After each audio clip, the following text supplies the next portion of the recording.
Hi student, GIT के online class में आप लोग का स्वागत है। और आज के क्लासेस में हम लोग समझने वाले हैं, जानने वाले हैं कि कौन कौन से ऐसे बिजनेसमैन हैं जिनको जीएसटी में रजिस्ट्रेशन कराना अनिवार्य है और जीएसटी में रजिस्ट्रेशन कराने का क्या प्रोसेस है, जीएसटी में रजिस्ट्रेशन कराने के बाद हमको क्या मिलता है, वह एक एक करके स्टेप बाय स्टेप आज की क्लास में लोग जानने वाले, समझने वाले। तो चलिए देखते हैं क्या इसके बारे में लिखा गया, क्या समझाया गया। तो देखिए बताया जा रहा है रजिस्ट्रेशन, यहाँ पे बताया जा रहा है टीम, बोला गया टैक्स आइडेंटिफिकेशन नंबर असाइन किया जाता था। मतलब पहले जो लोग टैक्स पे करते थे, किसको? गवर्नमेंट को। तो वह जो टैक्स पे करने के लिए जो उनको आईडी मिलता था उसे बोलते थे टीन। क्या बोलते थे? टीन, जिसे बोलते थे टैक्स आइडेंटिफिकेशन नंबर। ठीक उसी प्रकार जीएसटी में रजिस्ट्रेशन होने के बाद बिजनेस को जीएसटी मतलब goods and service tax identification, ठीक है ना, मतलब goods and service tax identification number assign किया जाता है। मतलब पहले लोग को क्या मिलता था? जिसे बोलते टैक्स आइडेंटिफिकेशन नंबर, अभी भी है। और जीएसटी में जो लोग रजिस्ट्रेशन करा रहे हैं उनको क्या मिल रहा है? जीएसटी नंबर, जिसे क्या बोलते हैं? Goods and service tax identification number. Clear है? लेकिन यह पॉइंट बताया जा रहा है कि यह जीएसटी 15 डिजिट का होता है, 15 अंक का होता है, जो पेन पर आधारित होता है, जिसका स्ट्रक्चर निम्नलिखित होता है। मतलब इतना समझने की कोशिश करना, मतलब इस समय जो लोग जीएसटी में क्या करेंगे? रजिस्ट्रेशन कराएंगे। तो जो लोग जीएसटी में रजिस्ट्रेशन कराएंगे, ठीक है, उनके लिए ऐसा बोला गया है कि आपको एक जीएसटी नंबर दिया जाएगा। क्या दिया जाएगा? GST number. और कोई पूछता है जीएसटी नंबर का फुल फॉर्म क्या होता है, तो क्या जवाब देंगे? Goods and service tax identification number. ठीक है, वह कितने अंक का होता है? 15 अंक का होता है। वह किसके बेस पे बनता है? पेन के बेस पे। और पेन कितने अंक का होता है? 10 अंक का होता है। मतलब पेन का मतलब क्या होता है? Permanent account number, PAN card. देखिए, पेन मतलब क्या है? परमानेंट अकाउंट नंबर, अस्थायी खाता संख्या। कितने अंक का होता है वह? 10 अंक का। और मैंने बताया था ना पेन कार्ड बहुत जरूरी है, तो ध्यान दीजिएगा, ये इसी पैटर्न पे बनता है। तो बोला गया है कि 15 अंक का होता है। अब इसका स्ट्रक्चर क्या है, चलिए इसको समझते हैं क्या मतलब होता है। ठीक है, तो टोटल इतना पता है ना। कोई पूछे जीएसटी नंबर कितने अंक का होता तो क्या जवाब देंगे? 15 अंक का। कोई दिक्कत नहीं है ना? चलिए अब थोड़ा समझने की कोशिश करना, आगे क्या पॉइंट बताया जा रहा है, क्या समझाया जा रहा है। मतलब देखो जीएसटी नंबर 15 अंक का कैसे होता है। जैसे बताया जा रहा है कि जो शुरुआत का दो अंक होता है उसे बोलते हैं स्टेट कोड। क्या बोलते हैं? State code. और प्लस तीसरे से लेके उसके बाद से 10 अंक तक जो होता है वो क्या होता है? पेन नंबर होता है।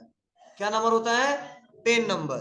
और उसके बाद एंटिटी कोड, ब्लैंक, चेक सम डिजिट। मतलब लास्ट में 3 अंक और ऐड कर दिए जाते हैं। तो आप बताओ, स्टेट कोड 2 अंक, पेन नंबर 10 अंक, 12, और 3 अंक लास्ट में 15 अंक कन्वर्ट किए जाते हैं। अब जो 15 अंक होता है कुछ ऐसा दिखेगा आपको, दिख जाएगा 09। तो जो 09 है ना, यूपी का स्टेट कोड है। किसका स्टेट कोड है? यूपी का। उसके बाद मिलेगा A P M P B 1 2 3 1 M 1 Z D. कितना अंक है? 2 2 4 2 6 2 8 2 10 2 12, 12 3 15। मतलब हम 15 अंक का जीएसटी नंबर लिख दिए। तो आप बताइए ये सही है? गलत नहीं लिखा हुआ, इसे सही जीएसटी नंबर है। ठीक है, तो जो 09 है वो क्या है? यूपी का स्टेट कोड है। जो 10 अंक है यम तक, यह पेन नंबर है। और जो 3 है एंटिटी कोड, ब्लैंक, चेक सम डिजिट। ठीक है, तो यह टोटल कितने अंक का है? 15 अंक का है। तो अगर कोई आपसे पूछता है कि जीएसटी नंबर पता है, पेन नंबर निकाल के दिखाओ, तो निकाल दोगे? हाँ, 09 को छोड़ के 10 अंक गिन लेंगे और लास्ट में 3 अंक छोड़ देंगे। बोलो, यही होता है जीएसटी नंबर। अब जीएसटी नंबर कब मिलेगा? जब रजिस्ट्रेशन कराएंगे तब ना। आपको रजिस्ट्रेशन नंबर कब मिलेगा? आप आओगे इंक्वायरी के लिए तो रजिस्ट्रेशन नंबर जनरेट हो जाएगा? नहीं, आप आओगे, हमारे एडमिशन कराओगे, आपका नाम लिखेंगे, ठीक है, पूरा डिटेल रजिस्ट्रेशन करेंगे, तब तो आईडी नंबर जनरेट होगा जी। वैसे ही जब हमारे यहाँ आओगे और बिजनेस में बोला गया जब जीएसटी में रजिस्ट्रेशन कराओगे ना, तब आपको जीएसटी नंबर मिलेगा। अब मिलेगा कितने का? 15 अंक का बता दिया। अब कहा जा रहा है कौन कौन लोग कर सकते हैं जीएसटी में रजिस्ट्रेशन, करा सकते हैं, और क्या इसके लिए रूल है, क्या इसके लिए प्रोसीजर है, क्या क्या आपको देने होंगे, क्या क्या करने होंगे, वो एक एक करके स्टेप बाय स्टेप समझने वाले। तो ध्यान देना, बोला जा रहा है लायबिलिटी टू रजिस्टर। क्या? Liability to register. तो क्या समझाया जा रहा है?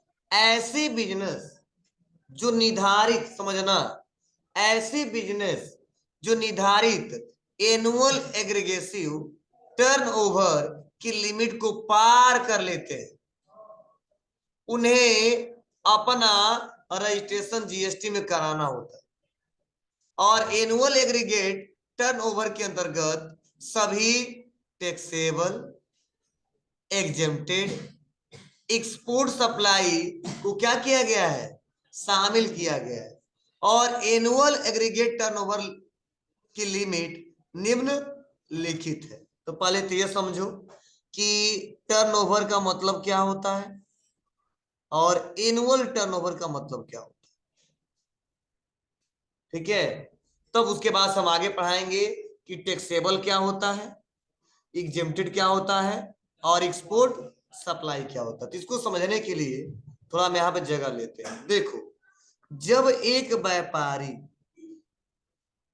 जैसे क्या है, एसके ट्रेडर्स, जो एसके ट्रेडर्स हैं, टोटल उस साल में सेल जितना करते हैं, क्या करते हैं? सेल जितना करते हैं, उसी को बोला जाता है कि टर्नओवर।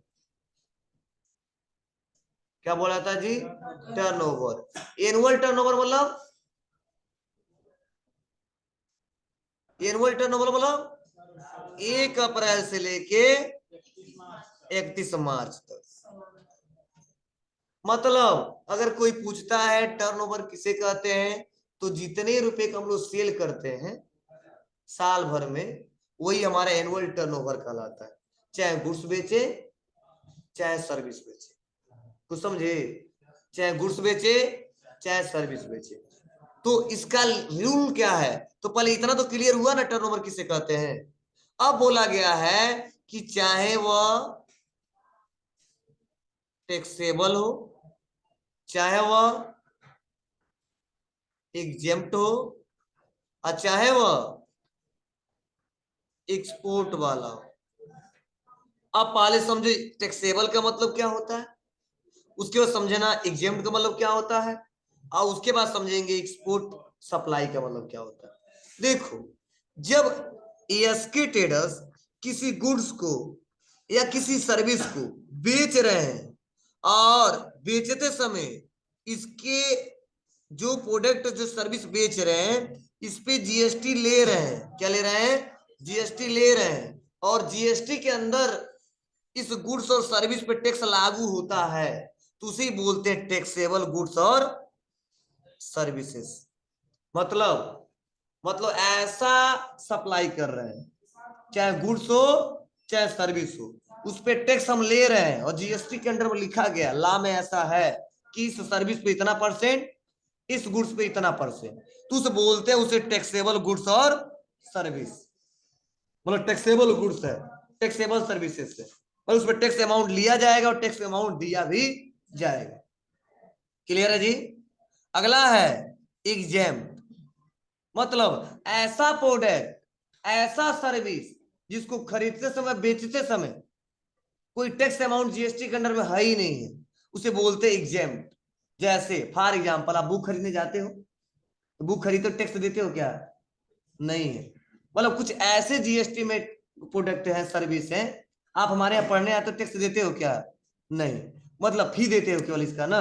मतलब क्या है, मतलब यही है, कुछ ऐसे गुड्स कुछ ऐसे सर्विस होते हैं जो जीएसटी के लॉ में उसमें क्या है, एग्जेम्प्ट रखा गया है, उस पर 1% टैक्स नहीं है, उसे बोलते हैं एग्जेम्प्ट गुड्स और सर्विस। तो जब हम गुड्स को सेल करेंगे इस पर टैक्स नहीं है तो एग्जेम्प्टेड गुड्स, जब सर्विस को सेल करेंगे और उस पर कोई टैक्स नहीं है तो एग्जेम्प्टेड सर्विसेज, जब टैक्स वाले गुड्स को बेचेंगे तो टैक्सेबल, और सर्विस वाले मतलब सर्विस जिस पर टैक्स है उसे क्या बोलेंगे, टैक्सेबल सर्विसेज। दोनों क्लियर है? नहीं क्लियर हो रहा है? अच्छा एक बार और समझ में आ जाएगा। एक बार चाय मजा नहीं आ रहा, एक बार चाय पिला दीजिए। चलिए ध्यान दीजिए, जैसे हम एक व्यापारी हैं, मान लिया आप मेरे कस्टमर, तो हम गुड्स बेच रहे हैं, तो ऐसा जैसे मान लो ये गुड्स बेच रहे हैं, गुड्स, इस गुड्स पे टैक्स है 5%, 10%, 15%, किसके लाभ? जीएसटी के अंदर में। इसे बोलते हैं टैक्सेबल गुड्स। क्या बोलते हैं? Taxable goods. तो समझे? तो बोला गया ही कि जो टैक्सेबल गुड्स हो उसको भी जीएसटी में रजिस्ट्रेशन कराना हो, चाहे एग्जेम्प्टेड, मतलब ये बेच रहा है इस पे जीएसटी का 1% टैक्स नहीं है, इसे बोलते हैं एग्जेम्प्टेड। समझे? और एक्सपोर्ट का मतलब जब एक कंट्री से दूसरे कंट्री में क्या माल मंगवाते हैं या बेचते हैं, एक्सपोर्ट इंपोर्ट करते हैं, तो उसे बोलते हैं एक्सपोर्ट और इंपोर्ट कर रहे हैं, तो उसको भी जीएसटी में रजिस्ट्रेशन कराना है।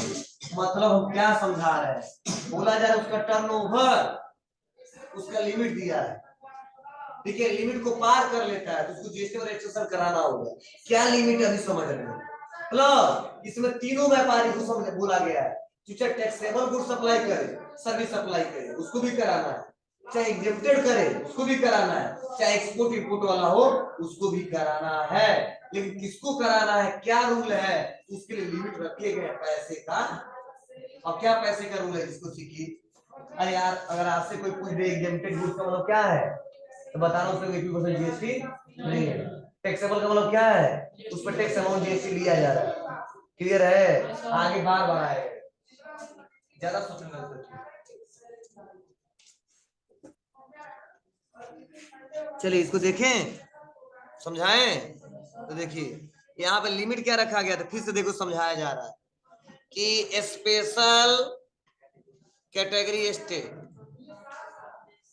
अरुणाचल प्रदेश, असम, मणिपुर, मेघालय, मिजोरम, नागालैंड, सिक्किम, त्रिपुरा, हिमाचल प्रदेश।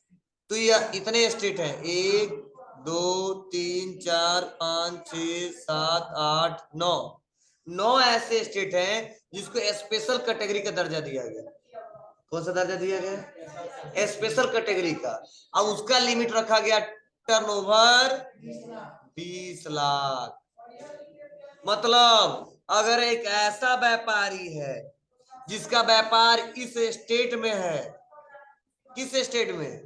अरुणाचल प्रदेश, असम, मणिपुर, मेघालय, मिजोरम, नागालैंड, सिक्किम, त्रिपुरा, हिमाचल प्रदेश, तो उसको जीएसटी में कब रजिस्ट्रेशन कराना है?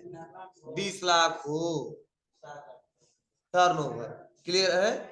लेकिन द रेस्ट ऑफ इंडिया, इनके अलावा जो भी स्टेट आएंगे वह हमारे उनका लिमिट रखा गया है 40 लाख। जैसे यूपी हो गया, बिहार हो गया, महाराष्ट्र हो गया, एमपी हो गया, अदर बहुत सारा हो सकता है, उनके लिए क्या रखा गया है? 40 लाख। अब ये भी समझ में नहीं आ रहा होगा? नहीं आया?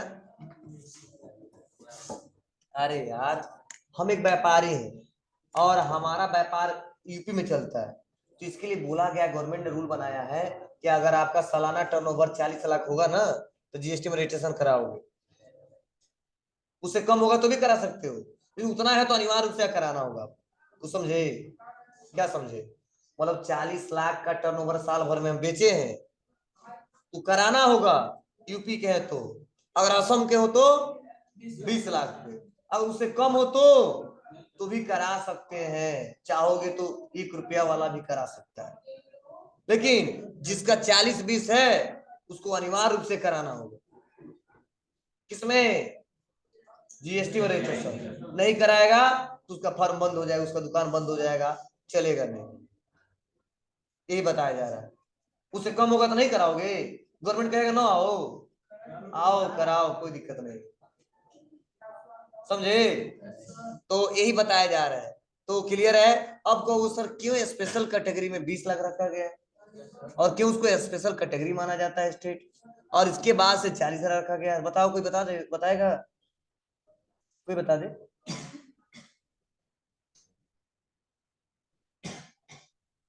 कोई बताए बाबू? नहीं बताएंगे सब।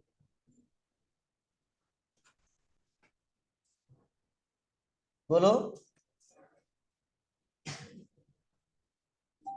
अरे यार यह एक ऐसे स्टेट है जो थोड़ा इनकी आर्थिक स्थिति थोड़ा कमजोर है, ठीक है? क्योंकि कभी बाढ़ आ जाता है, कभी कुछ आता है, कभी कुछ आता है, कभी कुछ आता है, ठीक है ना? पहाड़ी इलाका है, या बहुत बहुत बिजनेस थोड़ा सा कम चलता है, ठीक है, कुछ लिमिट में चलता है, समझे? तो इसको, इसका आर्थिक स्थिति थोड़ा कमजोर है अदर स्टेट से। किसे?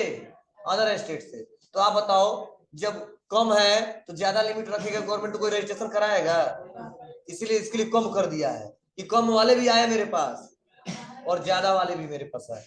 तो 7 को अलग अलग छांटने में 7 ही ऐसे 9 ऐसा पाया कि जो थोड़ा इनका कम है तो इसको 20 लाख रखते हैं, और इन लोग का ज्यादा है तो 40 लाख रखते हैं, समझे?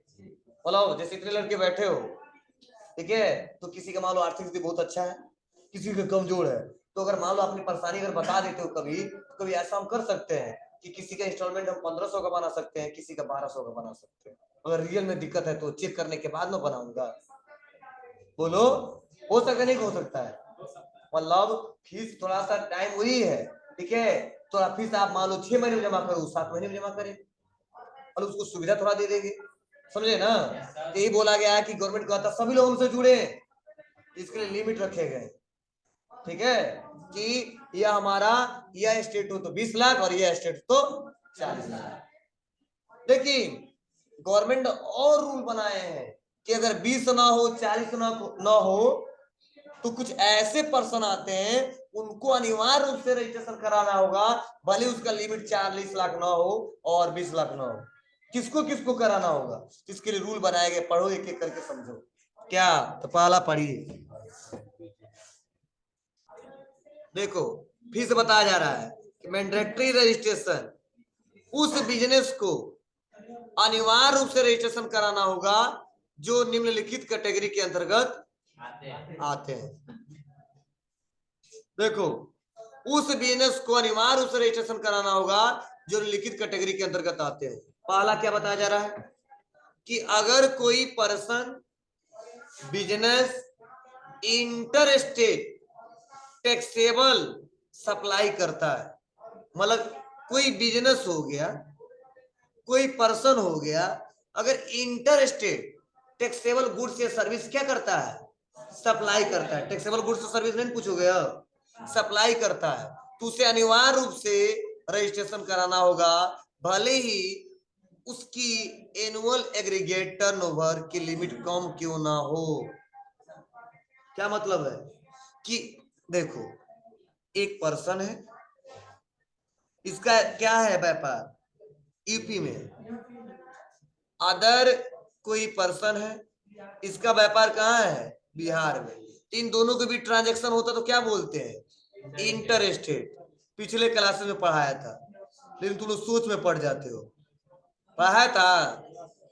तो यही बोला गया है कि अगर कोई बिजनेस या कोई पर्सन इंटर स्टेट गुड्स या सर्विस को सप्लाई करता है, उस पर टैक्स लागू होता है, तो उसको अनिवार्य रूप से जीएसटी में रजिस्ट्रेशन कराना होगा, भले उसका लिमिट 20 लाख नहीं है, 40 लाख नहीं है। कुछ समझे? मतलब भले 10 रुपया उससे मतलब नहीं है, 20 रुपये उससे मतलब नहीं है। आप अगर ऐसा काम कर रहे हो, कौन सा काम जी, इंटर स्टेट सप्लाई कर रहे हो, टैक्सेबल सप्लाई कर रहे हो, तो उसके लिए आपको जीएसटी में रजिस्ट्रेशन कराना ही कराना होगा। यह मैटर नहीं रखता है कि आपका 20 लाख है कि 40 लाख है या किस स्टेट के बिलोंग करते हो, मैंडेटरी है, कराना ही कराना होगा। नहीं कराएंगे तो कभी पकड़े जाएंगे। क्यों हम रूल पढ़ा रहे हैं आपको? क्योंकि आगे यही आएगा और यही हमको काम करने हैं। तो जब तक ये क्लियर नहीं होगा तो नहीं बता पाओगे। कोई इसमें कोई क्वेश्चन पूछो यार। तो लोग कुछ बोलते ना, हाँ ना हूं, समझ में आ रहा है कि नहीं आ रहा है? ये समझ रहा पहला टॉपिक, पहला ऑप्शन है नहीं समझ ये वाला? अगर कोई पर्सन भी है, हाँ वही पढ़ा है जी जी जी जी। चलिए यहाँ पे अगला, इससे कहा जा रहा है कि अगर कोई casual non residence taxable person है तो उसे अनिवार्य रूप से रजिस्ट्रेशन कराना होगा, भले ही उसका एनुअल एग्रीगेट टर्नओवर की लिमिट कम क्यों ना हो। अब रहा सवाल, casual non residence taxable person क्या होता है?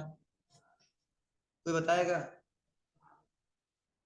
कभी कैजुअल नॉन रेजिडेंस नाम सुने हो?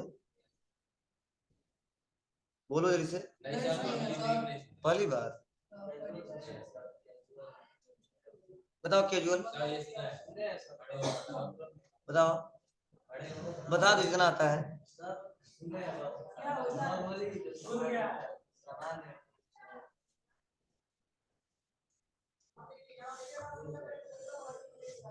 चलिए ध्यान दीजिए, देखिए कहा गया है अगर कोई casual non residence taxable person है, मतलब कुछ ऐसा व्यापारी है जो हमारे यहाँ का नहीं है, अप्रवासी, समझे ना?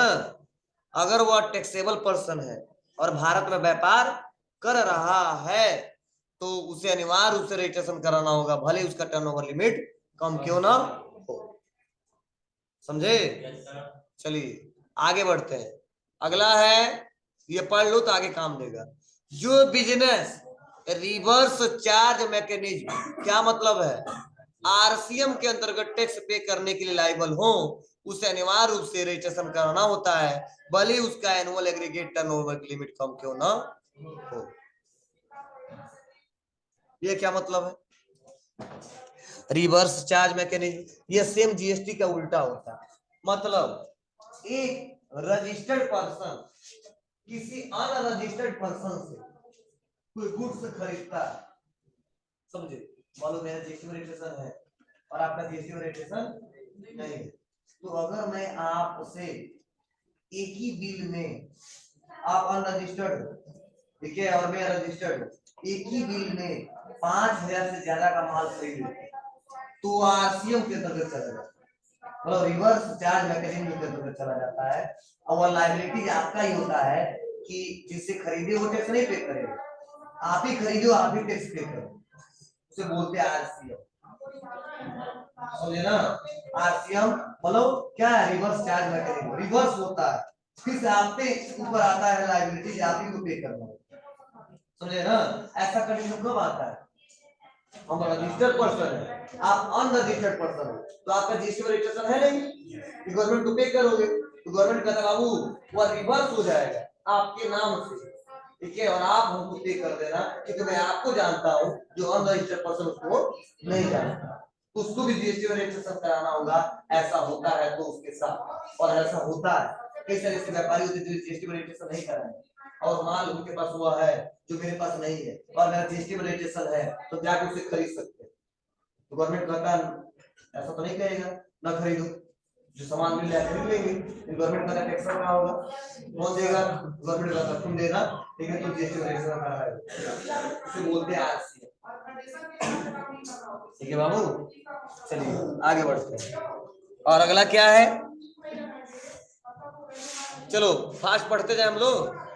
अगर कोई एजेंट किसी टैक्सेबल पर्सन के आधार पे, ध्यान देना, अगर कोई एजेंट किसी टैक्सेबल पर्सन के आधार पे गुड्स या सर्विस सप्लाई करता है तो उसे अनिवार्य रूप से रजिस्ट्रेशन कराना होगा, भले उसके एनुअल एग्रीगेट टर्नओवर की लिमिट कम क्यों ना हो। क्या मतलब इसका बताएगा कोई? अगर कोई एजेंट, एजेंट समझ रहे हो ना, टैक्सेबल पर्सन के आधार पे गुड्स से सर्विस सप्लाई करता है। जैसे मान लो कोई ऐसा एजेंट है जो गुड्स को सप्लाई करता है और सर्विस को सप्लाई करता है और टैक्सेबल है वो गुड्स और सर्विस, तो उसको भी जीएसटी में रजिस्ट्रेशन कराना होगा, भले उसका लिमिट कम क्यों ना हो। जैसे मान लो हम एक ऐसा एजेंट है कि बाहर से लोग आते हैं, हम कहते कोई बात नहीं, हम आपका गुड्स दिलवा देंगे, सर्विस मैं आपको दिलवा दूंगा, और उसकी जगह पैसा लेता हूँ और पैसे के साथ टैक्स भी लेता हूँ, मतलब जो रेट है वो भी लेता हूँ और टैक्स भी लेता हूँ, तो उसे बोलते हैं टैक्सेबल पर्सन है। क्या बोलते हैं? टैक्सेबल पर्सन है, और उसको भी जीएसटी में रजिस्ट्रेशन कराना होगा। एजेंट हर कामों के लिए है, कहीं जाओ एजेंट मिलेगा, एजेंट एजेंट, बिना एजेंट का कोई कमी नहीं होता है ज्यादा ज्यादा, ठीक है। अगर नॉर्मल शब्द में क्या बोलते हैं एजेंट को, बताइए? दलाल। हाँ दलाल। हाँ चलिए ध्यान दीजिएगा।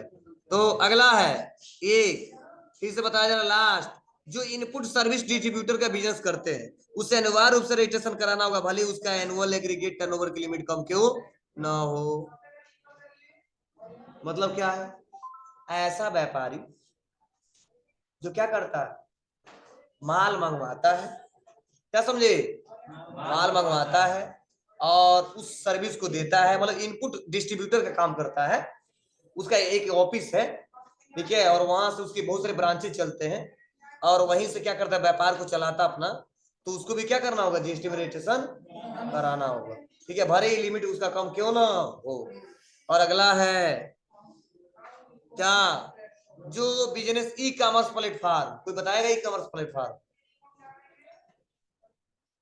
पर अपना व्यापार करते हैं या ई कॉमर्स ऑपरेटर है, उसे अनिवार्य रूप से रजिस्ट्रेशन कराना होगा, भले उसका एनुअल एग्रीगेट टर्नओवर की लिमिट कम क्यों ना हो। कोई बताएगा ई कॉमर्स का मतलब? इतना ज्यादा? आप बताओ, ऑनलाइन शॉपिंग करते हो, वही कॉमर्स प्लेटफॉर्म क्या है, ई कॉमर्स प्लेटफॉर्म, उससे वैसे तो व्यापार करते हैं वह, जैसे अमेजोन, फ्लिपकार्ट, मीशो, पता नहीं क्या क्या चल रहा है, ठीक है, सब क्या है, ये ई कॉमर्स प्लेटफॉर्म है। वह ई कॉमर्स इलेक्ट्रॉनिक व्यापार को चलाते हैं अपने, अरे ऑर्डर करते तुरंत चला आता है, ठीक है, तो उसको दुकान पे जाते हो क्या? नहीं, तो ऐसे प्लेटफॉर्म को भी रजिस्ट्रेशन कराना होगा। और लास्ट, भारत से बाहर की ऐसी कंपनी जो ऑनलाइन इंफॉर्मेशन डाटाबेस एक्सेस की सर्विस भारत के भीतर किसी भी अनरजिस्टर्ड पर्सन को देते हैं, तो उसे अनिवार्य रूप से रजिस्ट्रेशन कराना होगा, भले उसका एनुअल एग्रीगेट टर्नओवर की लिमिट कम क्यों ना हो। मतलब ऐसी कंपनी है जो भारत की नहीं है, और हम जो है अनरजिस्टर्ड पर्सन है ना जी, और उससे हम सर्विस लेते हैं और अपना डाटा उस पर स्टोर करके रखते हैं, तो उसको भी जीएसटी में रजिस्ट्रेशन कराना होगा, भले उसका लिमिट कम क्यों ना हो।